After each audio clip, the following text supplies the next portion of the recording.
Hello and welcome to the Wealthy Wellbeing Podcast, where we talk about all things health, fitness, real estate, and entrepreneurship.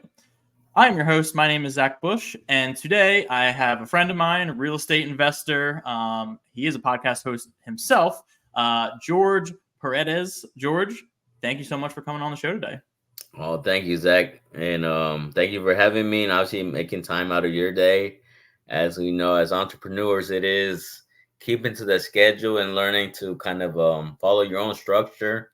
And if you don't have one, you're learning through failure of like, oh man, what am I doing? How can I get there? And like we're learning from like people like Jesse of having the end in mind and just reverse engineering that bad boy. 100%. I think it's so easy to get caught up in the being very reactive to the day and letting the day kind of take charge of you and not being super specific or targeted on what you're working on, right? Like you said, all right, what's my end goal? What's the end thing that I have in mind? What are the one or two things that I need to do to get work towards that and to get those done to get towards that end result? So I love that you started off and we're jumping right into that. But before we go deeper into all that, I'm sure we'll talk about a ton of different things, entrepreneurship, kind of time blocking, right? Was what you're talking about, not letting the day run you. Obviously I know you. Why don't you give the audience a little bit of background on who you are and what got you to where you are today? Cool. Okay, Zach, appreciate that. George Paredes out of Houston, Texas. Originally from the East Coast, so I have some, let's say, Yankee or Confederate ties or whatever, if you want to go that far. But yeah, originally from New Jersey, came to Houston when I was 12, and just Hispanic. My parents Salvadorian. My mom is Salvadorian. My stepdad is Honduran. And so yeah, they always instill the hard working. You have to do this, you have to buy a house, you gotta pay for it, and you gotta work hard. And so I love that part about them. And then obviously, kind of always being like that CED student. And I think what I learned in school was, whenever it started, is being in class. Hey, George, sit next to Zach. Next day, George, sit next to Jesse. Sit next to Angela.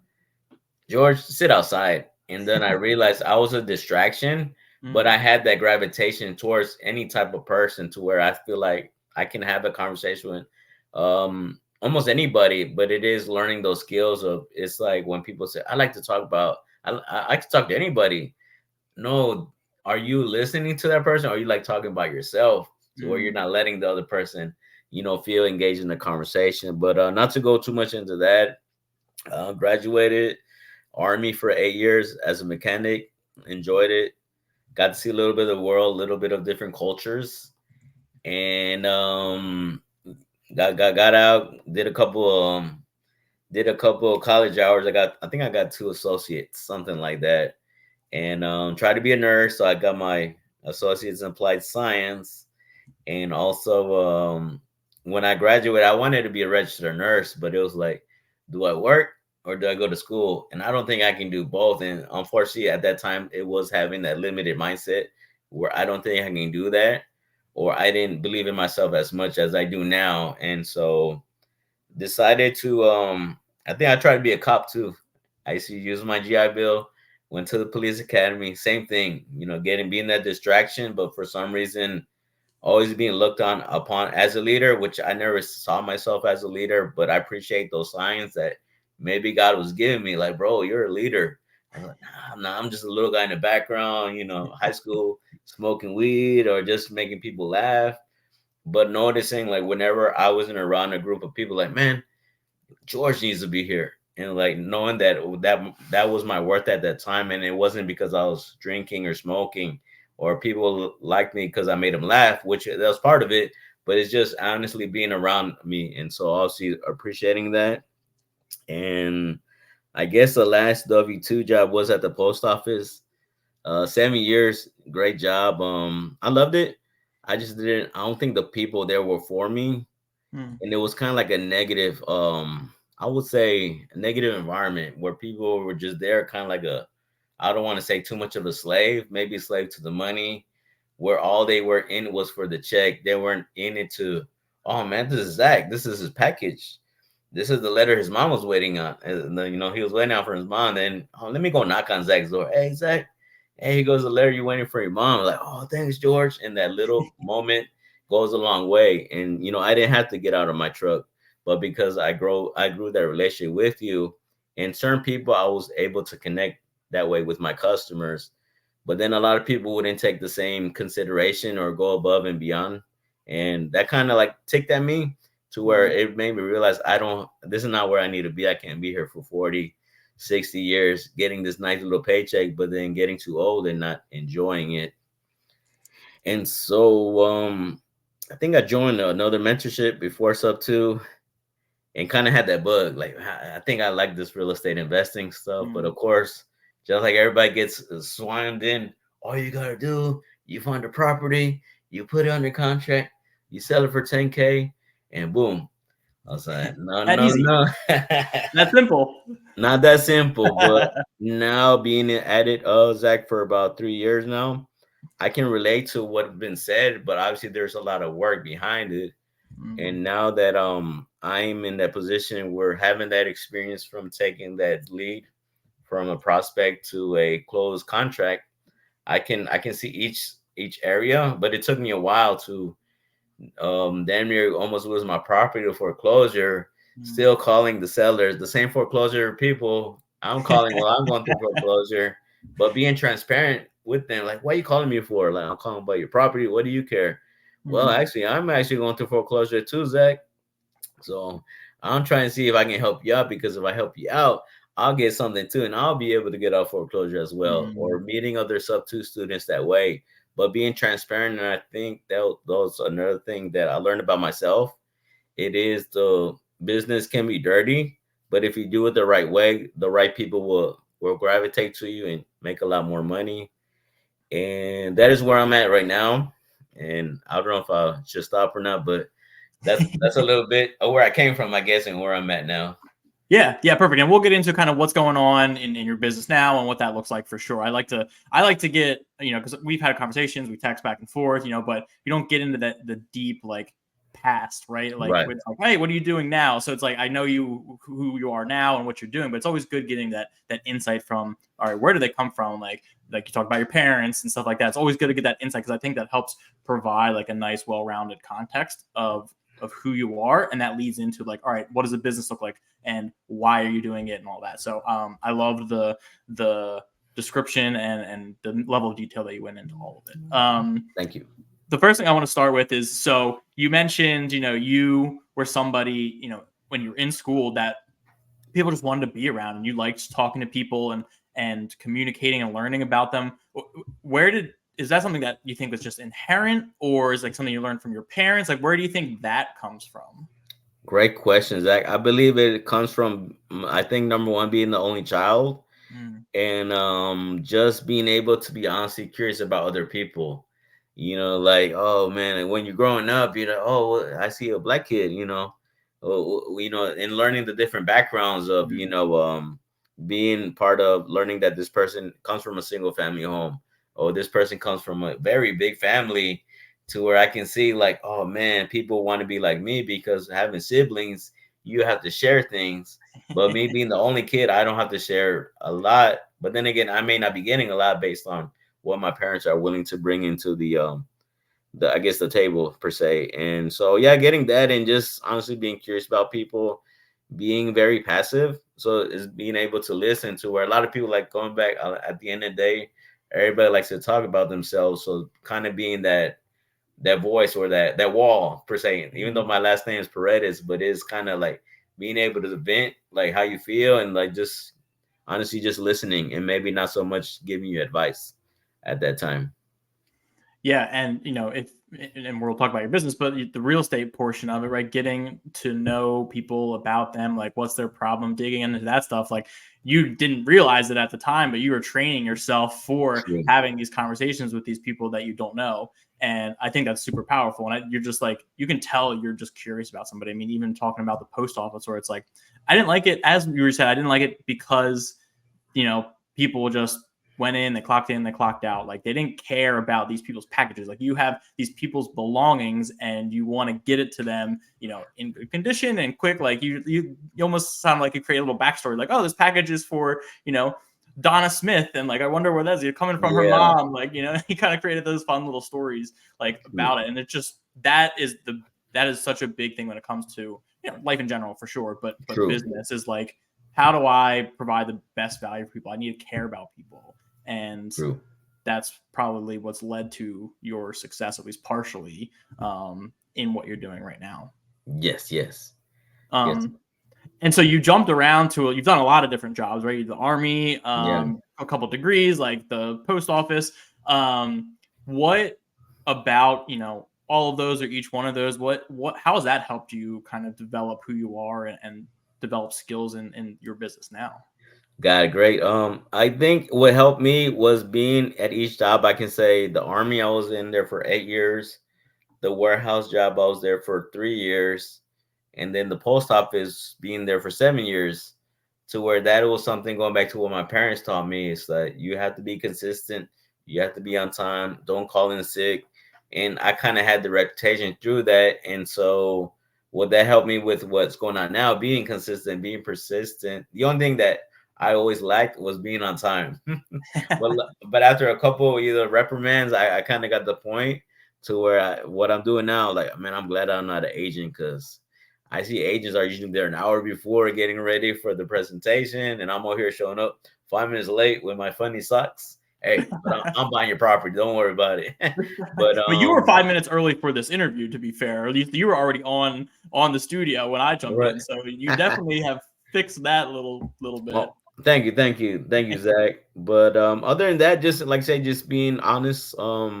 It did help me, and on the other aspect, it is being able to be coachable and get to certain people. Like if I had that Pace in the Army, or that Jesse in the post office, being able to make that person my friend, being able to soak up that knowledge that they're giving, because they're seeing that I'm receptive, and then I am in turn teaching other people the same thing.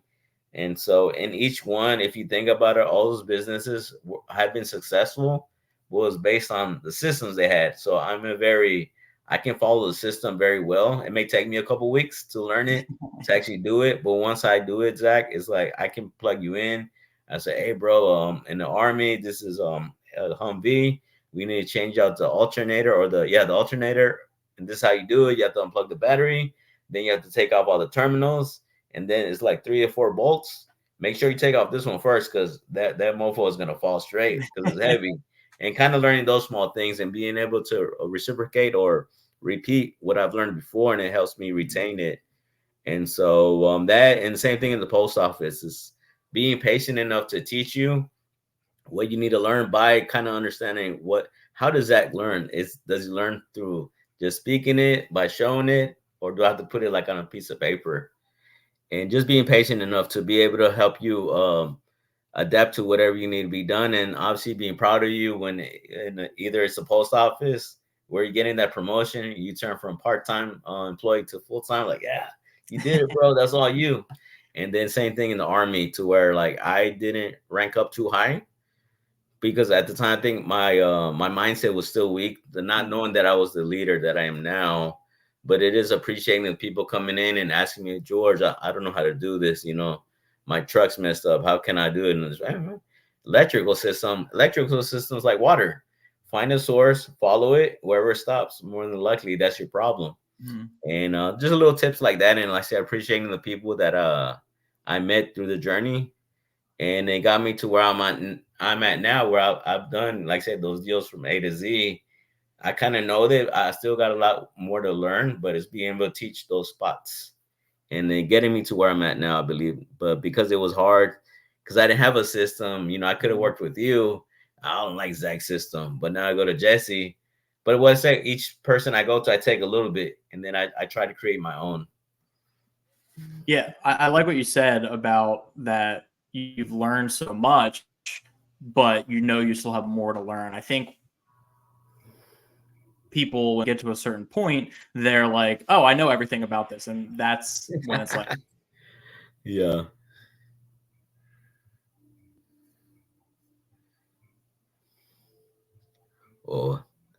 Think I lost you, Zach, or did you lose me?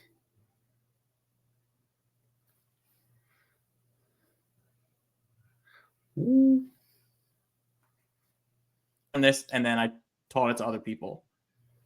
And I think that's super important to help you learn too, right? You even mentioned it, that like, Repeat it. hey, I'm very coachable, which as somebody who coaches CrossFit and does nutrition coaching, like when people take the advice or the coaching that I give them and implement it and like show that they care and want to do it, I'm going to coach you even more, even harder, even Yes. better. Right. And not only that, you took that and now you're teaching somebody else. So you're getting help from above and then you're helping somebody from behind, which is only helping you more. So I love all of that. And that's super important. And that's, again, why I think you're successful now. Thank you. So you said you weren't always that leader. What was there a change or a time or a specific event that you kind of realized that like, oh, I'm a pretty good leader. Like I should continue focusing on this and improving that portion of it. Like what happened there? I think what it was, Zach, honestly, never really, because going back to my family, we didn't really have a good, how could I say the word, religious foundation. My parents were, I can honestly say I still love them to this day. And before I share the story, it is getting to a certain age where you can say my parents did the best they could with what they had based on what they learned. But then for me, it's like, okay, going back to the, taking the little pieces that work, pieces I don't like to do, and things I need to change. So leaving the post office, kind of leaving the post office the way I did was very scary. And knowing that it's going to be a lot of work, it's not just throwing the money. Here, Zach, go make those calls for me. And then you're calling them, and I'm over here playing video games. Like, no, the business, you can't just throw money at it. You have to learn and you have to have that foundation. But to answer your question, as far as the leadership part, it was having that moment of not knowing what to do and meeting one of my many mentors on the way after the post office, of him being an usher at Lakewood Church, and same thing, learning from him and seeing the good and bad things that he's kind of doing, but just being receptive of what he's doing. And he said, George, whenever you want, I'm a usher at Lakewood Church. I would love to come. I would love for you to come on Sunday. I'm like, all right.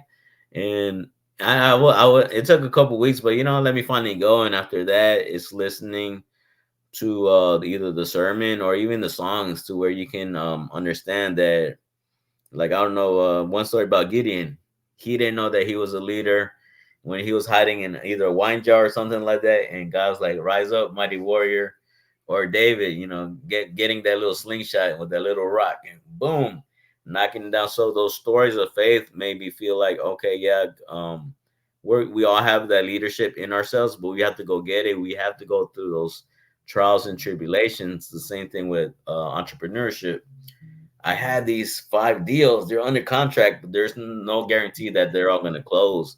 But the fact that I'm able to get those, the chances of closing one of them are finer. But also, if I don't close any of them, there's something that I can learn from those deals. Yeah, 100%. I love that. And you mentioned entrepreneurship, right? Obviously, leadership is a big factor to being successful in entrepreneurship. So you decided to leave the post office and start your own business. Why? You mentioned real estate was always calling for you. What about real estate did you like? What made you pick that? The fact of getting swooned in. Oh, well, even before that, I did try stocks. I was messing around with stocks, even though I still had a job. So I would go on YouTube University, not for real estate yet, but for stocks. Hey, put stocks in here, and I'm like putting money in. I'm feeding into the hype. Then, like, man, that's so stressful. Like, oh, I gotta hear them. All right, and it was, but that kind of gave me the idea. There's something more. There's something more out there, and I think I don't know how we got into fortune builders. I think my wife heard something, or I did, and we went to a seminar, and obviously they sold us. They gave us the pitch. They shared the story. Then they asked for the sale. And I was like, oh man, I was so scary. Like, man, we're spending a lot of money. Even though at the time I couldn't say, but I do know, Zach, at the end of the day, when people ask about certain amount of money that you're spending, we have to think about that. We're our best investment at the end of the day. But it's not just about buying that system or buying that course. We still have to put in the work into it. And if we really want to do it, then we have to put in the work as well. So that got me into, like I said, real estate. And funny thing was, getting that course, watching those 30 hours of content, wholesaling, learning how to comp. And then I'm here in Texas calling my coach out of South Carolina. Hey, how you doing, coach? I'm ready, man. What I do? And then like, well, where are you at? Yeah, I'm in Texas.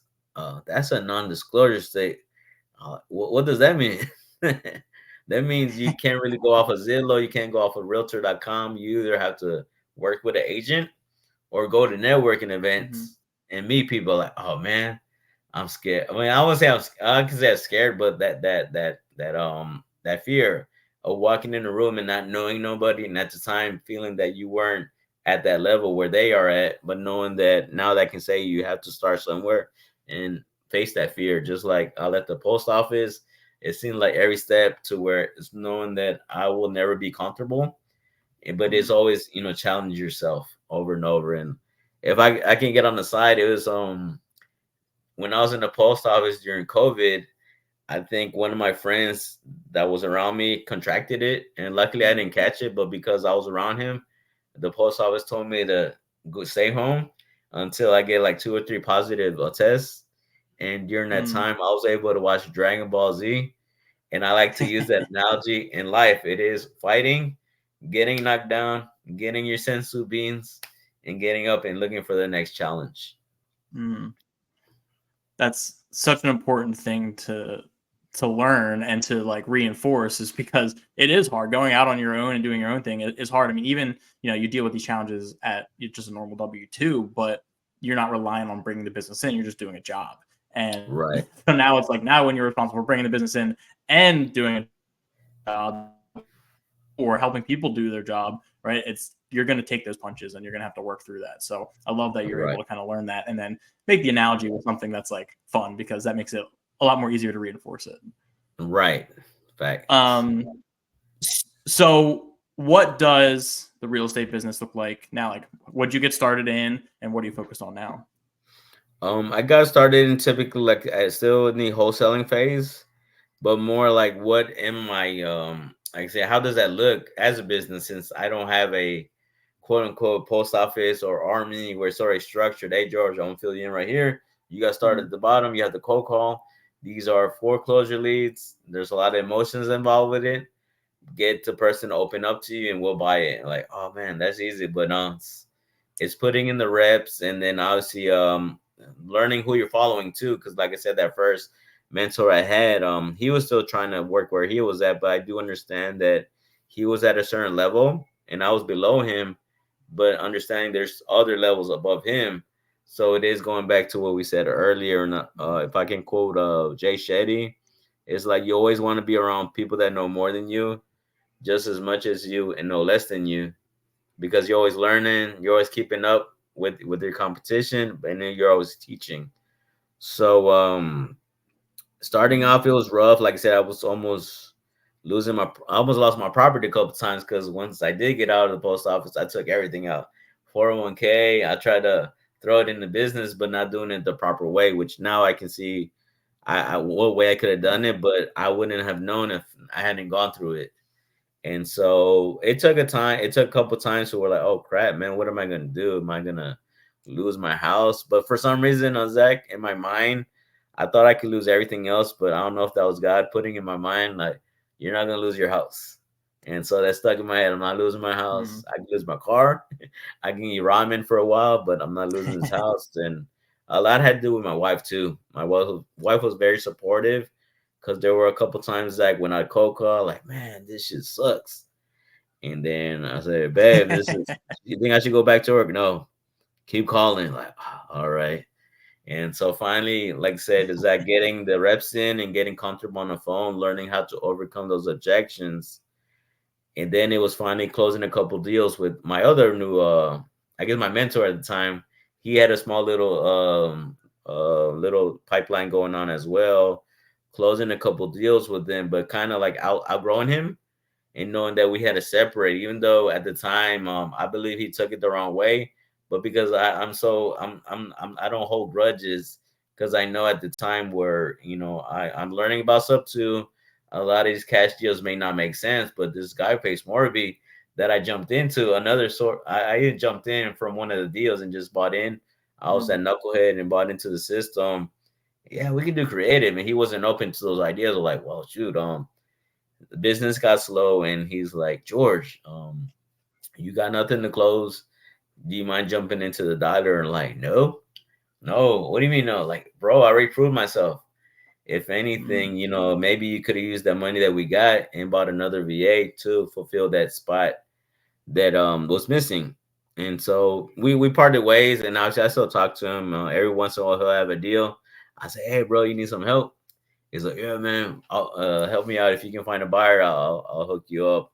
And so now I kind of use that same model that he I was part of, Zach, of having the dialer, having a VA, and then the bottleneck right now is that lead manager part. So where not everybody wants to do it, but maybe I need to figure out what is a better way or what makes it more appealing for somebody that's willing to put in that time, because it is being transparent as possible. Hey guys, this is like a pile of mud, and there's some diamonds in here. We just gotta do that work, and I'm here to help you in any way. But obviously, it is warming them up, and then trying to get some deals out of there, Zach. But primarily, I think my bread and butter, going back to my childhood, it is creating this relationship with certain people within my community, of earning their trust and just meeting them, getting to know them on a personal level, to where when they do come into opportunities, like George, I cold call this person, I followed up, and I closed them. I just need a buyer. Oh, cool. I just met somebody last week. He's ready to buy. And then boom, like, oh man, that's easy. So now that's kind of been my bread and butter so far, as I can doing that multiple times. And obviously being that connector that I believe I reached out to Jesse a while back, that it can be scalable, but obviously you got to concentrate that time of meeting as many people as you can. And then obviously offering what you offer. And if they don't mind me getting paid, then, hey man, that sounds like a great relationship to have. Yeah. And I think being the connector of that, I mean, it has its own role, right? I mean, if I don't physical time, I don't have to waste mental energy. You can just connect the two. And True. yeah, like I will be more than happy to pay for that saving of time and energy, for sure. Like any person who's got, a good heart in general, but a, good business relationship is going to want to make sure you get paid.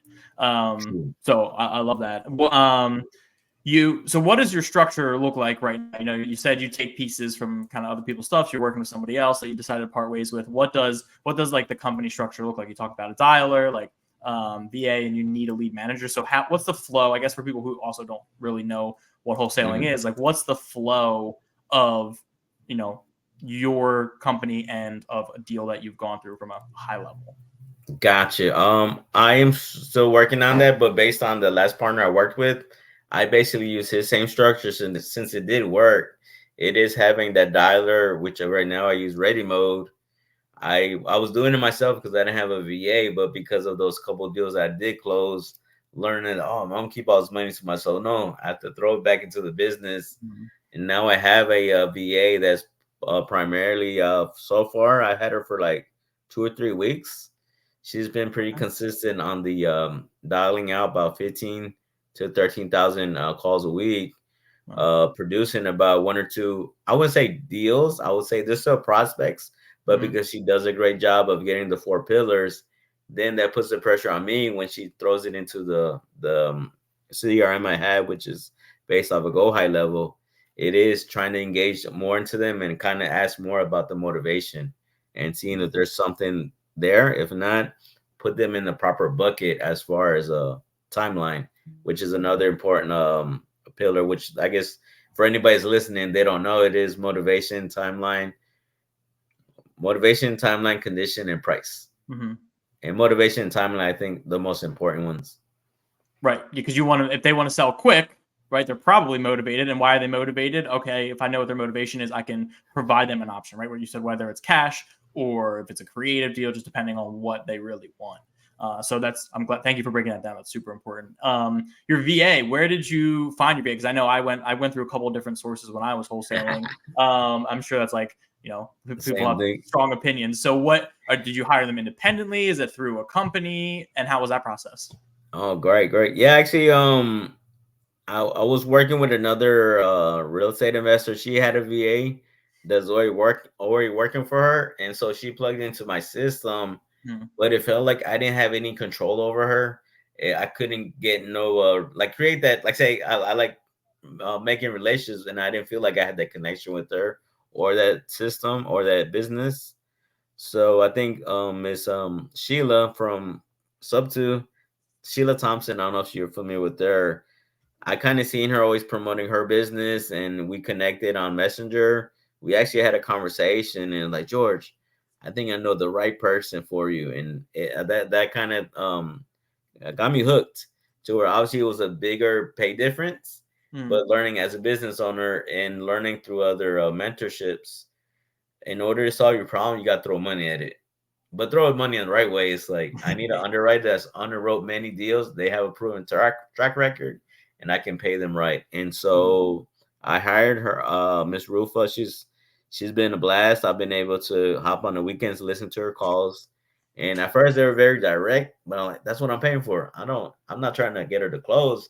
Eventually, I would want her to, once she helps me systemize the VA part, the dialer, promote her to my lead manager, and that way I can plug in the next VA, Hmm. maybe pay the same. Hopefully, we're crushing 2 or 3 deals, and so get that system going, and then obviously produce more deals, and hopefully, I wouldn't say nationwide, but maybe be more in San Antonio, more in Dallas, and more in Austin, and work on the systems that we're working on currently.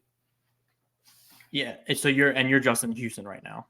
Right now, I'm in Houston. I'm currently I have 2 deals in San Antonio.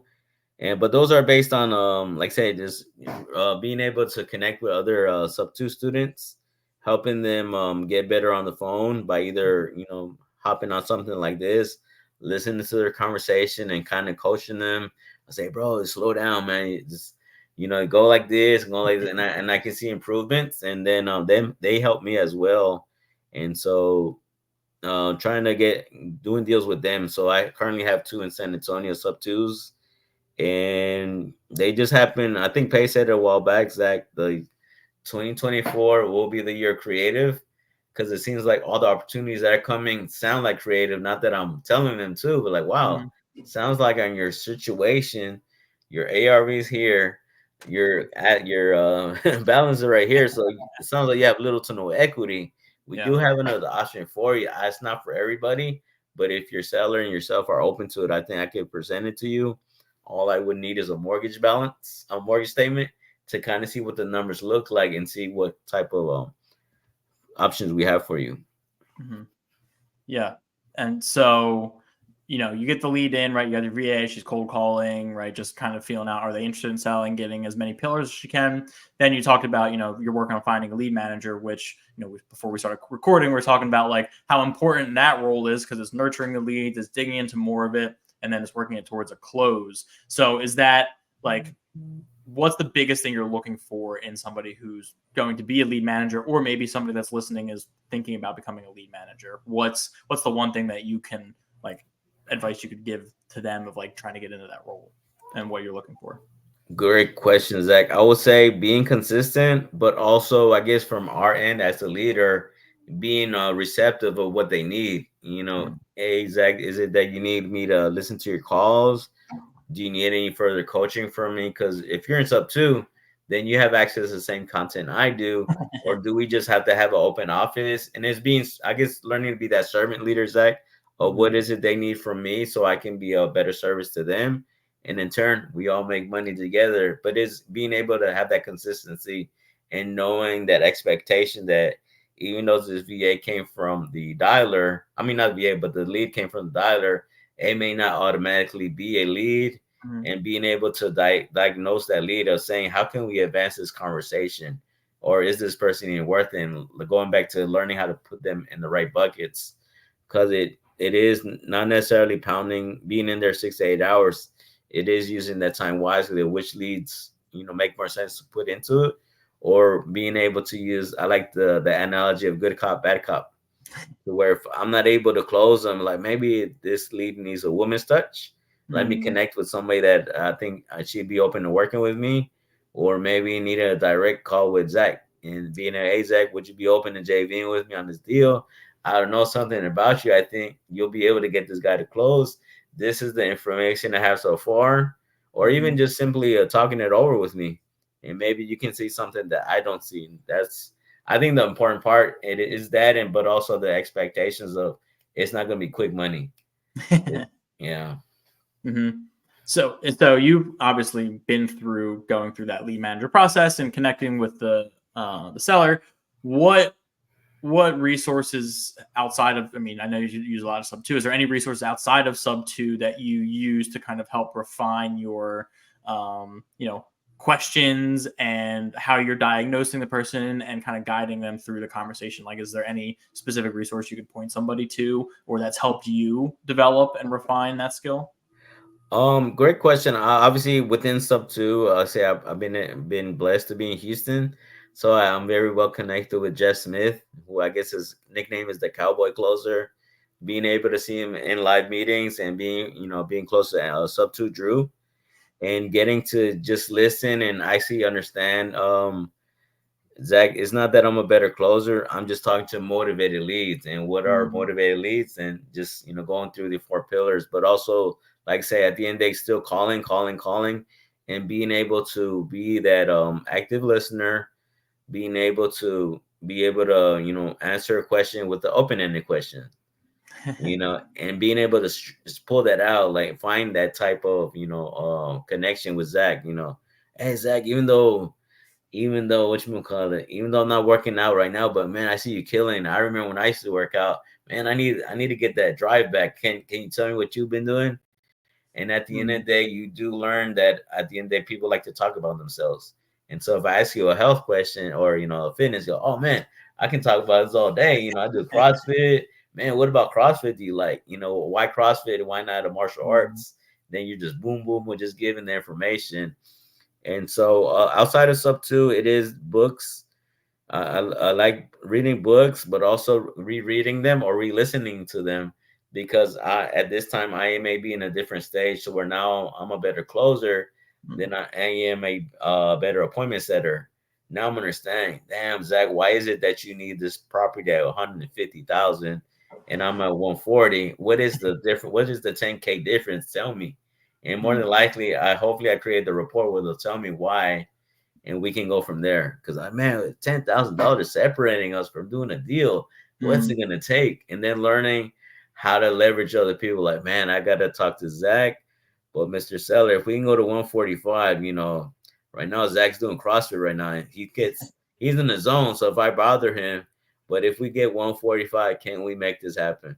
And then you kind of use those resources, use each other, and obviously have that team, or have your teammate look at the deal, look at the lead, or hey, can you listen to my call, see if I'm missing something, or this is really not worth pursuing.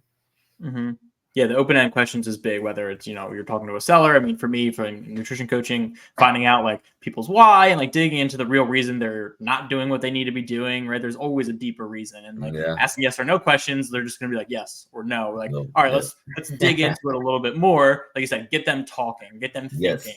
So it's definitely a practiced, technique. It's a practiced skill that you need to learn. Before I do have something in that sense.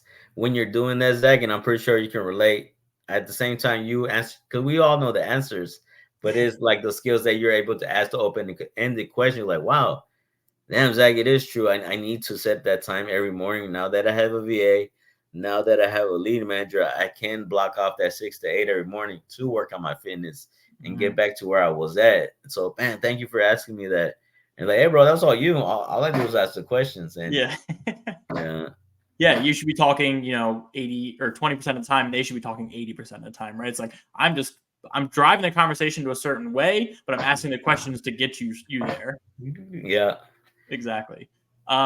So you mentioned earlier too that when you jumped into it and started the wholesale business, you spent a lot of money on stuff, and knowing what you know now, obviously you would have changed on how you would have gotten started and stuff like Right. that. I think that's usually how things work. The hindsight's always 2020. So somebody's thinking about doing what you're doing, getting into real estate, getting into wholesaling. What's the one or two pieces of advice you would give them? Yeah, somebody kind of just getting started.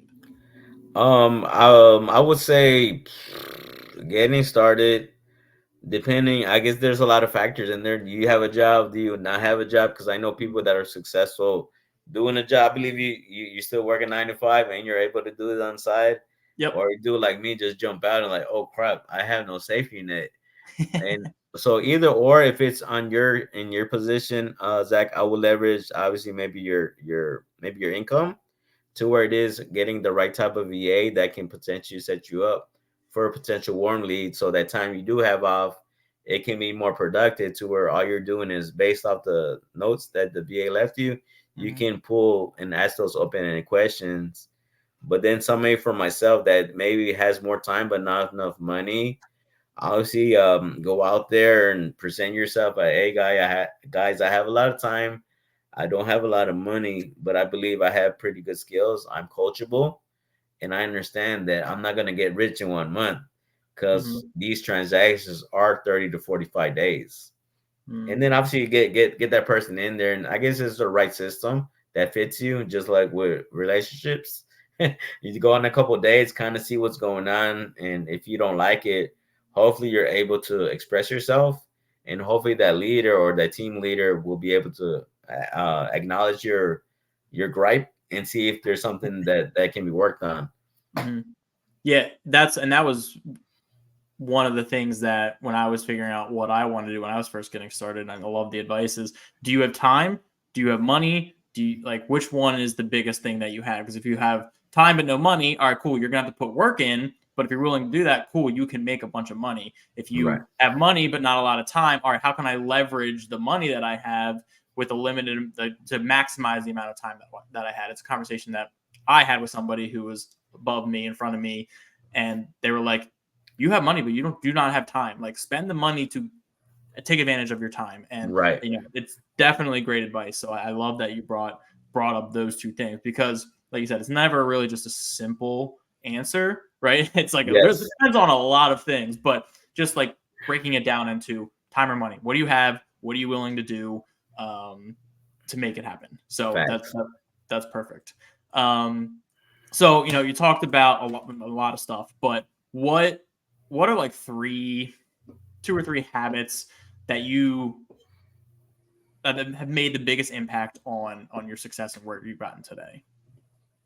Just less thinking and more doing, to where, but let's do, just taking more action, just doing it and not being afraid to fail.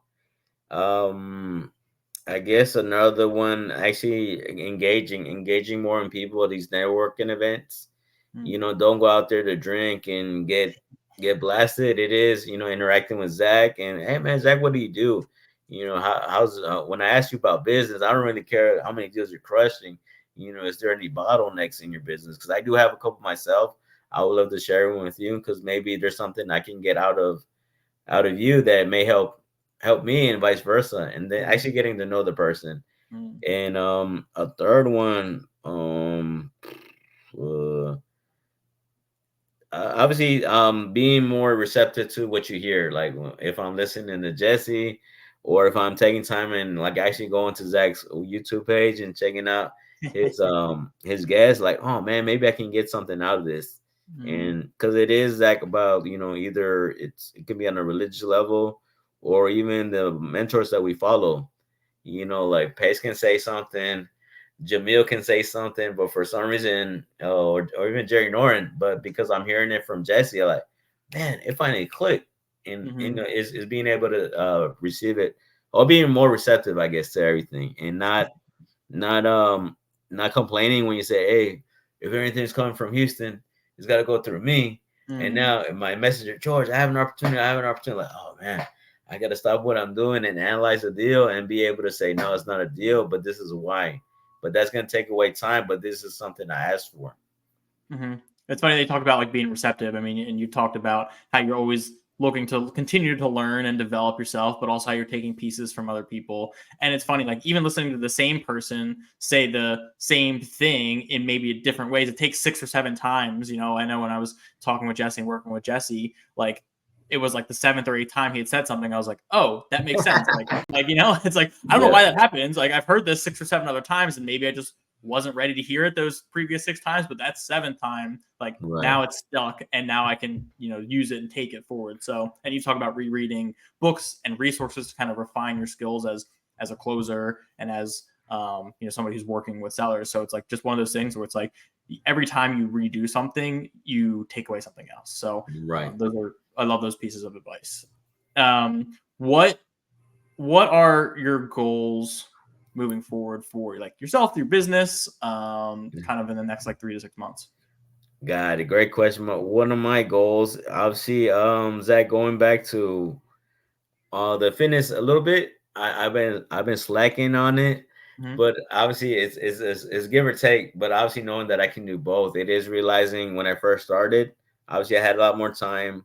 I was fasting, and the limited amount I was working out, and I wasn't really networking as much. I would say I was pretty cut and stuff like that. But now that I'm getting better at what I'm doing, it is one of my goals to get back. Maybe not necessarily that way, but stick to what's been working for me because obviously it works. But being more like I said, setting that time, to 6 to 8, leave that phone alone. Just do the basics, get it Mm-hmm. done, and that way 8 to whatever you can do whatever you want. Mm-hmm. And to get I guess get better at what data I'm giving my VA to get better results and then maybe get better on the dispo side. Mm-hmm. It is meeting Zach and what is he actually buying? Let me look at this buy box. Okay, do I have the capital to maybe either meet more people in your area that may be wholesalers or spend that money and kind of like do a little buy box, whether it's through prop stream or Mm-hmm. asking my integrator, hey, how can we get the best results based off what Zach is looking for in this area? But because I know if I get something based off your buy box, more than likely you're gonna buy from me. So I get that money back pretty quick. And because we are creating a relationship based off these two, like say podcast interviews plus the side conversations that we may have, you're more prone. Hey, I'm work with George, and I know he's transparent. He said, "Hey, Zach, I got this deal, but let you know it's 4 people involved. So, just to be transparent, and that goes a long way. And that's where I think a lot of people fail, of chasing the relationship and not really worry about the deal. Mm-hmm. Mm-hmm. So it sounds like your goals are make sure the data is good, make sure like analyze the data, making sure that's better. So you get more leads coming in, which includes, usually results in more deals. And then also kind of building out that dispo side, that buyer side, and kind of connecting those two dots, right? Front end stuff, back end stuff, and increasing the efficiency on both of those. That way the deal goes a little bit smoother. And at least as you get stuff in, you know exactly who you could potentially sell it to. Like those are the two main focuses right now. Gotcha. Like, yep. And the working out part too. Working out, yes, and of course the fitness, always doing that. Always fitness, yeah. So, I think the goals. What about like the biggest hurdle that you have, the biggest bottleneck? You mentioned that earlier. Outside of like the data and the dispo side, is there any other bottlenecks that you're working on? I would say just being patient. Obviously, the VA just came in. It is being patient enough to actually do the work too, as tracking the KPIs, so I can see how this is working and understanding that next step as being a business owner. Tracking the KPIs, because by tracking those numbers, I can see where the bottleneck is, and it's going to be less emotions involved with it. Because at the end of the day, is about the numbers and also being patient of learning how am I bringing in these lead managers. Am I defining my core values that are close to me, and are they close to you? And the fact that, yeah, you're seeing me close 5 deals this month, but man, this took a lot of work, and it was meeting people like Zach, where I didn't do that much, but because I created a relation with him, he's willing to do work with me, but also share the middle part. Like this lead manager, I got, like I say, it's mud, but there's diamonds in here, and I need your help to find those diamonds for us, because in a sense I want to return the favor to you by giving you everything that I've learned so far and help you overcome any hurdles you want, because I don't want to be a closer my whole life. I want you to become the closer, so then I can move on and work on the dispo side, or maybe do more public speaking and I don't know, like say those roles before I told you, Zach, of being in a training mode, it's just being actually invested in people and kind of helping them figure out what is stopping them by asking those open-ended questions and following up with them and just seeing how things work out, and the fact that they were able to overcome those obstacles, whether it's with my help or them putting in the work. That's like a beautiful feeling. I love it. I love it. So if somebody's looking to work for somebody as a lead manager, or wants to get in touch with you, work with you in general, what's the best way for them to get in contact with you? And we can include anything that you say in the show notes, so it's nobody's to remember anything. Yeah, but based on like Facebook is basically by my name, George Paredes. You'll see my happy mug, and on Instagram it's Mr. Buy Your Home with a 3 instead of a E.